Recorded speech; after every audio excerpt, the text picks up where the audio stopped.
This is a new shirt and I just got it wet. Hey guys, Nitz the Gamer here, back once again with Batman v Superman spoiler corner, and Lois Lane dies. Nah, I'm just kidding, that doesn't actually happen in the movie, but yeah.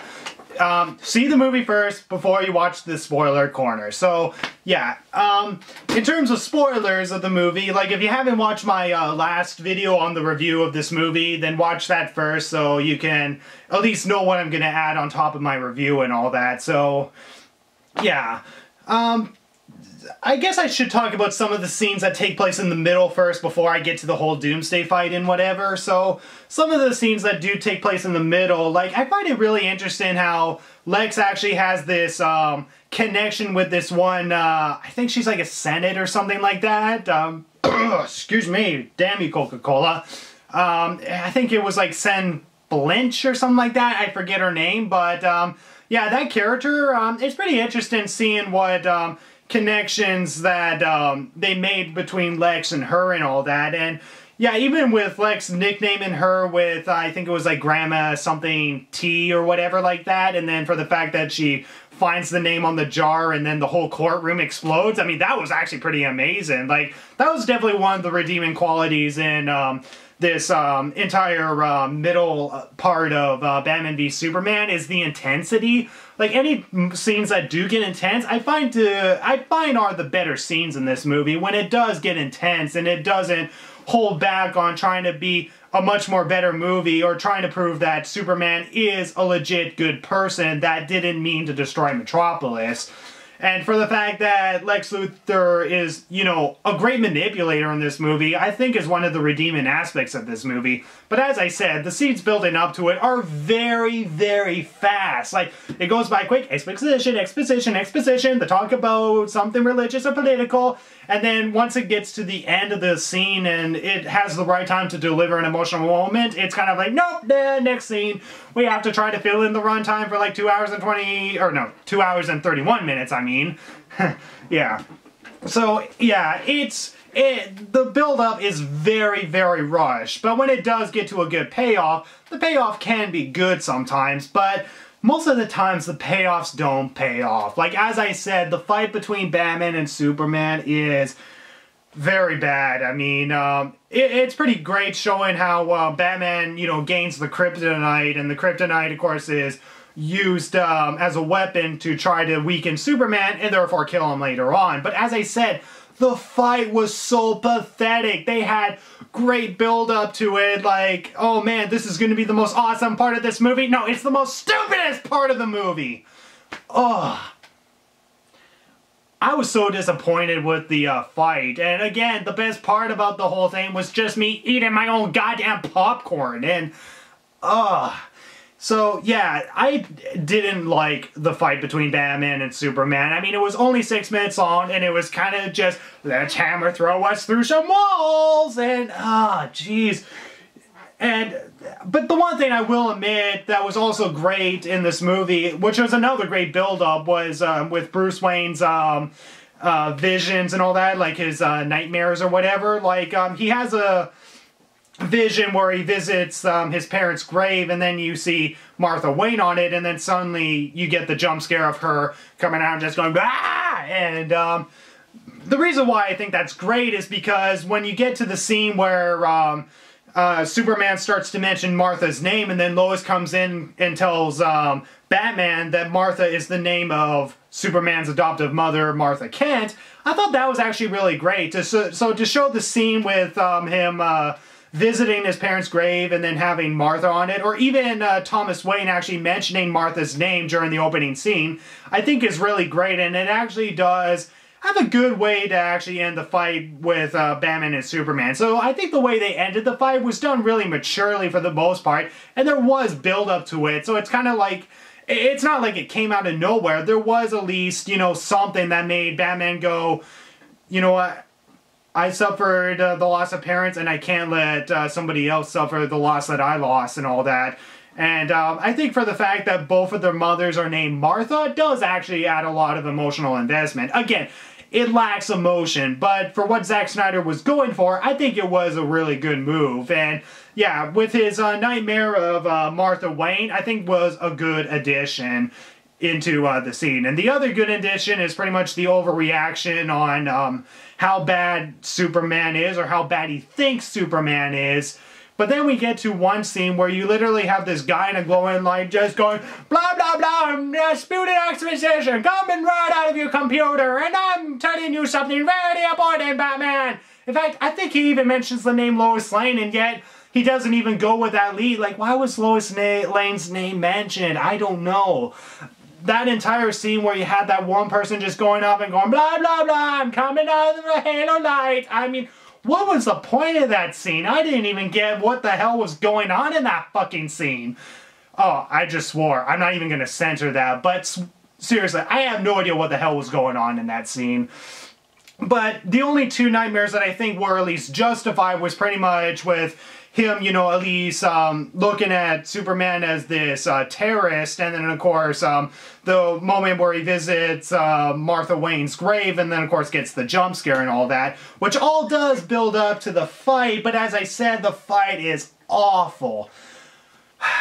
And I guess another thing I should probably mention is Lex Luthor's story arc in this. Like, he is actually quite a diabolical villain when you get down to it, but again, every time Jesse Eisenberg has to be awkward, it's awkward as hell, and it doesn't work, and it's painful to watch. However, again, I don't blame Jesse Eisenberg for this. I mostly blame how the character was written, and I guess because Zack Snyder wanted that little bit of awkwardness in Lex Luthor that honestly made his character worse than it did any better. I can kind of see why he would choose Jesse Eisenberg for this role. Again, Jesse Eisenberg does a good job. It's just the writing itself is just very bad for the most part. But again, the stuff where he's spewing out like Greek mythology and all that, you know what, that's natural for Lex's character and all that, because that was stuff that his father Lionel Luthor was shoving down his throat. Or actually, I don't think they ever mentioned Lionel's name in this rendition, or what the heck his first name is at all, because I know Smallville's version, they named Lex's father Lionel Luthor, so I don't know if that's his actual name in this universe or anything, but yeah. I mean, the moments where he spouts out Greek mythology, there is a reason why he does it, but when it feels forced in, it feels really forced in, and yeah. A lot of the stuff with Lex Luthor's personality is painful to watch, but when he does actually manipulate like the governor, the Senate, Batman and Superman, like, it is legitimately good. Now, I guess the only thing that I would have to complain about is that when did he ever find out that Superman was Clark? And I think the only explanation that we may have been given, but I probably looked over, is that Zod's ship actually tells him who Superman really is on the planet and all that, and therefore uses Martha as bait and all that, which that's actually another thing that I give this movie credit for, is that it definitely uses Martha to her advantage, which definitely also works with the first name and how Batman also has, like, the same first name. Blah. Yeah. And yeah, Martha is definitely given much more of a role in this. And the one line she delivers where she was like, I kind of figured because you both wear capes, that also made me laugh as well. Like, I think there was only 3 lines that did make me laugh in this movie. 2 of them was by Alfred, and I think one line he was saying if there's going to be another Wayne generation or anything like that or something like that. Like, that made me laugh. And there was another line that I think also made me laugh, but I don't remember what it was. But the line that Martha gives when Batman saves her, I think was actually pretty funny. And also when he's kicking ass in the warehouse, it's also a really great scene and all that. And yeah, well, he does struggle through the fight. You know what? I think it makes it all the more realistic as opposed to him just perfectly fighting all the guys off. So the fight scene with him saving Martha Kent is definitely one of the best action scenes in this movie. And yeah, Wonder Woman, she's good. The actress does a great job, but yeah, she kind of seems a little last minute by the end of the movie because there wasn't really that much of her. I mean, she does show up a lot and all that. And when she looks at the footages of Flash, Aquaman, and Cyborg and all that, that stuff seems to be pretty rushed and all that. And honestly, I think you could have established these characters much more later on, either A, in their own movies or in the Justice League. And honestly, I think you would have been fine to just interpret, you know, what was behind those files rather than seeing the files themselves, because I'm pretty sure people that like the TV show Flash are going to be disappointed when they find out that Flash looks nothing like Grant Gustin. And, you know, I really liked Grant Gustin as Flash, and I don't know the actor's name, but the one actor who played Flash in Smallville also does a good job as well, but he wasn't as nearly as emotionally investing or good as Grant Gustin. And for the fact that they make Flash look more like this homeless teenager on the street kind of seems to, in my opinion. But again, it's too early to tell whether if this is like a bad choice or not. I mean, they might change the actor over time, and yeah, we don't really see too much of Cyborg since most of the video that Wonder Woman was watching was distorted. But when we see Aquaman, the water physics is done really well and all that, and I don't mind Aquaman at least having some sort of updated look and all that. But again, we would have to wait until he either A, gets his own movie, or B, we see him in the Justice League and we see where they're going to go with his plot and all that. And yeah, I think that's really all that I can reveal about the spoilers. Again, a lot of the stuff that happens in the mid-section of the movie, I just forget what happens, to be honest. So, I think I should address the elephant in the room and talk about Doomsday. When they revealed Doomsday in the Batman v Superman trailer, I think it was number 2, as I've been mentioning before, what the hell, guys? I mean, whoever did that trailer, it wouldn't surprise me if they were fired. I mean, seriously, why did you reveal Doomsday? I mean, for one, it's too early to reveal Doomsday. 2, you're lowering people's expectations. And 3, just because you have an intimidating villain that we know is Superman's killer and all that, doesn't mean we're gonna get ourselves hyped. And it doesn't help that the CG on Doomsday, I mean, granted it was worse than the trailer, but the CG doesn't really look that great. I mean, it's pretty much the same comparison that people have been talking about, that it's that if the troll from Lord of the Rings were to mate with one of the turtles from Michael Bay's Teenage Mutant Ninja Turtles, and they just fucked together in bed and then created this abomination. And yeah, what's actually interesting about this Doomsday is that, unlike other renditions where he's at least covered or he's wearing shorts because of Davis Bloom from Season 8 of Smallville, he's actually naked. Yeah, Doomsday is butt naked.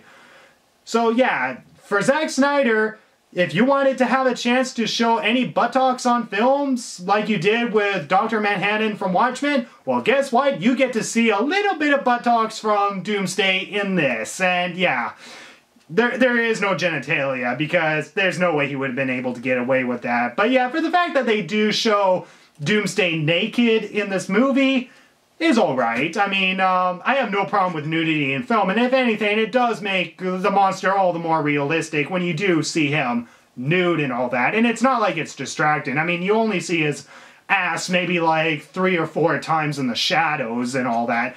In fact, there's even one scene where you have Superman that's carrying him up into space, and literally you have his butt hanging down like this, and it's kind of like, oh, this is a pleasant view as I'm carrying this thing that wants to kill me.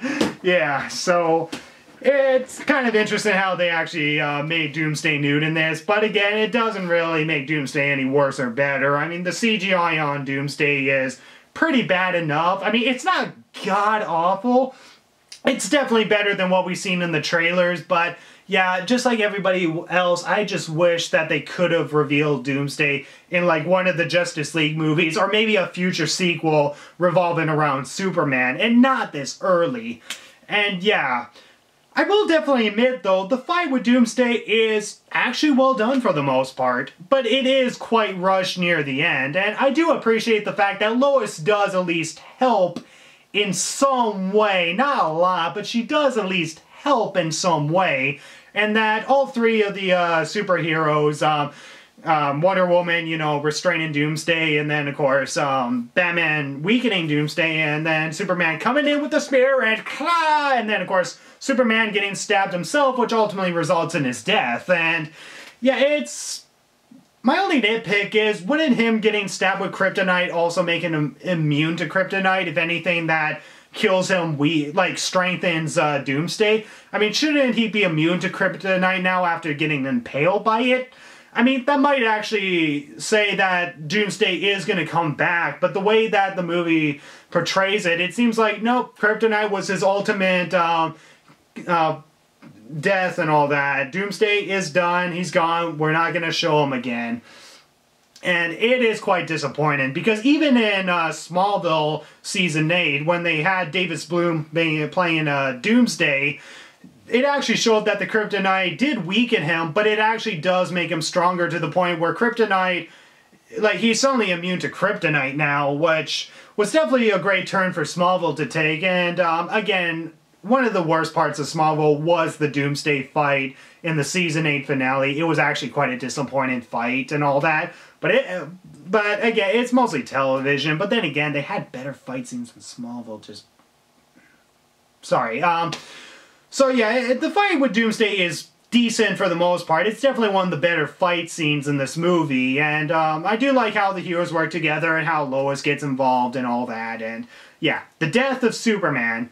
I actually do like the ending of this movie, and honestly, I was waiting for the twist for Superman to pop out of his grave and go, hey guys, so what day is it? I mean, obviously, Zack Snyder doesn't have that type of humor in these movies, but the thing is that in the last shot, you can tell that Superman himself, or Clark Kent, is not buried in the middle of Metropolis as he was in the comics, or even in the Doomsday animated cartoon that I did actually see.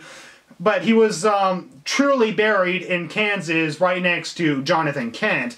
And what was interesting is that after Lois leaves the grave, you actually see for just a split second the soil levitating above the crate. In fact, I had to look up the plot on the Wikipedia to make sure I was seeing that right, and it wasn't just the bad 3D, which, yeah, as I said in the last review, the 3D in this was bad in that it got pretty blurry and dark in most scenes. I wasn't sure whether or not if I saw the dirt levitating, but when I looked it up, yeah, that dirt was levitating, but there was also a heartbeat, which I don't remember hearing, but yeah, a heartbeat, the dirt levitating, Superman is still alive.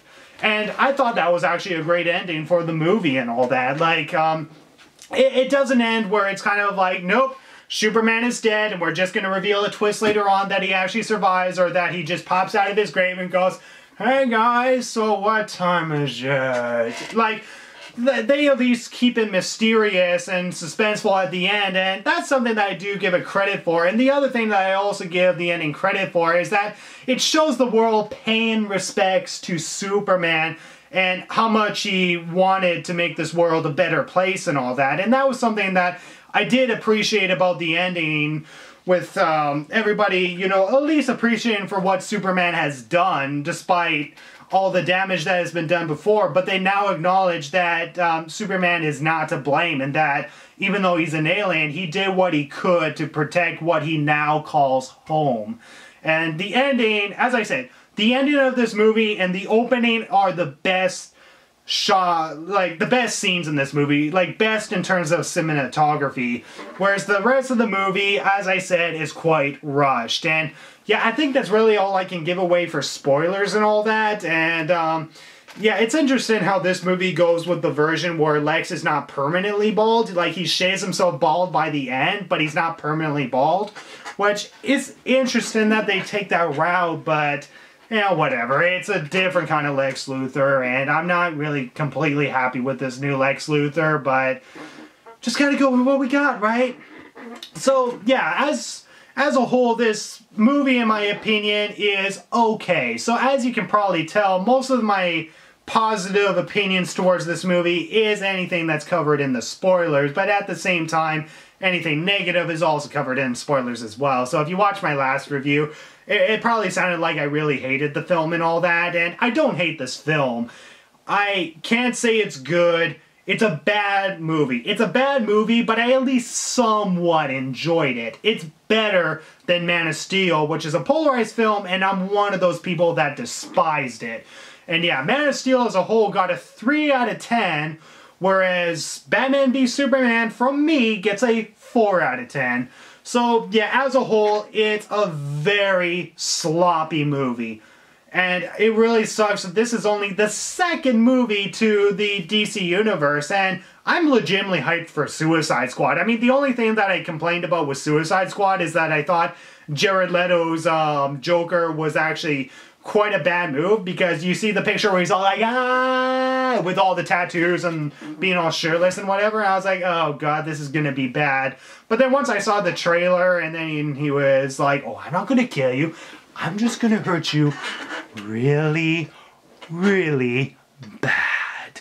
Like, I actually thought Jared actually delivered a great performance in that trailer, and it legitimately got me hooked. And it seems like Suicide Squad is at least delivering some bit of humor. And it's a movie that's not directed by Zack Snyder. So yeah, if you guys hate the Zack Snyder trope, or whatever kind of tropes that he's making in these movies, you know what? He's not directing Suicide Squad. So in some ways, I hate to say that because Zack Snyder is not directing Suicide Squad, that's the reason that makes me more hyped. The reason it makes me more hyped is because it legitimately looks like a really great movie, and I really want to see how great they can portray these villains, because definitely the best part in most DC movies is the villains themselves. I mean, again, they try to make Lex entertaining in this, but it just makes them awkward and not in the intentional way that they wanted. Doomsday was threatening, bad CG, wasn't needed, but at least was intimidating and enjoyable for at least the fight that Batman, Superman, and Wonder Woman would go up against and all that. But yeah, and for the fact that we get a movie that centers around, you know, all the villains, I'm legitimately hyped for Suicide Squad. So yeah, and all I can say is, wow. So far, the DC Extended Universe is off to a bad start for trying to catch up with the Marvel Cinematic Universe. And I'm not going to be one to compare the Marvel Cinematic Universe to this DC Universe, because, you know what? I love Batman, I love Superman, I love Smallville, I love the new Gotham show that has come out. I mean, that show has great performances and great character development, and it goes really dark with a lack of humor, but it is a really great show regardless. And yeah, if you guys were very disappointed by this movie, I can understand that. If you like this movie, I can understand some aspects of what you can like, but as a whole, this movie is definitely better than Man of Steel, but it's a bad movie, but one that in my opinion is just okay, but a slight below average. So yeah, that's pretty much my opinion on Batman v Superman. So if you haven't seen it already, then go ahead, waste your ticket, just don't see this in 3D. So yeah, thank you guys so much for watching this Spoiler Corner review, and probably my last review as well. And yeah, hopefully Suicide Squad is a great movie, and Gotham continues to be a great show, along with Arrow, Flash, and Legends of Tomorrow. So yeah, go see this movie if you want, and yeah. I don't know how to end this, honestly. I know, maybe I can end it with a floating bag.